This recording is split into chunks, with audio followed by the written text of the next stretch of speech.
For many years, movies have sought to explore autistic people and how they think. With his drama titled Ezra, which opens in theaters this week, Tony Goldwyn attempts to touch on this topic through his stand-up comedian father and his son.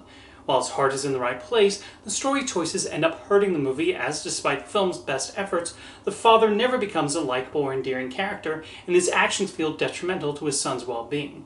I watched the movie feeling frustrated at his actions, and the way he treats Ezra did not sit right with me. Most of the movie is centered on Bobby Cannavale's stand-up comedian Max and his role in his son's life. The audience is meant to have a rooting interest in his success and hoping he has a good relationship with his son Ezra, but he is continually shown to have anger management issues and not respecting Ezra's boundaries. The film especially takes a wrong turn when Max kidnaps him in the middle of the night to go on a road trip, and we're apparently meant to find this attempt at bonding to be charming.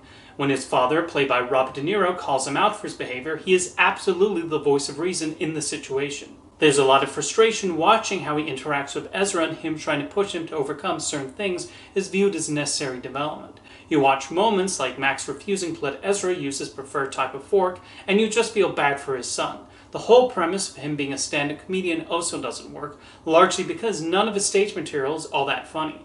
The most amusing moments come primarily from a running joke between De Niro and Rainn Wilson over a frying pan. The film tries hard to go for sentiment, but it never feels earned, largely because of how unlikable Max is.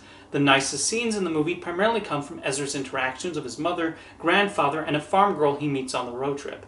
As for Ezra himself, he's not given much of a character, but as underwritten as he is, the filmmakers did cast an autistic actor, William Fitzgerald, thus lending some authenticity to the role. For all the film's faults from a storytelling and character perspective, Ezra is at least not turned into a subject for mockery like maybe a movie from decades prior might have done. Ezra tries really hard to gain sympathy from its storyline, but the main problem lies with its lead protagonist and his actions. He continually acts horribly towards his son, and one never gets on his side, especially when he acts tough and loses his temper.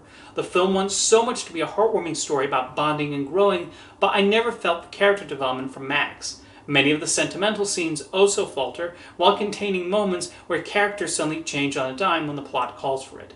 Aside from William Fitzgerald and a few scenes with Robert De Niro, the movie just rings false.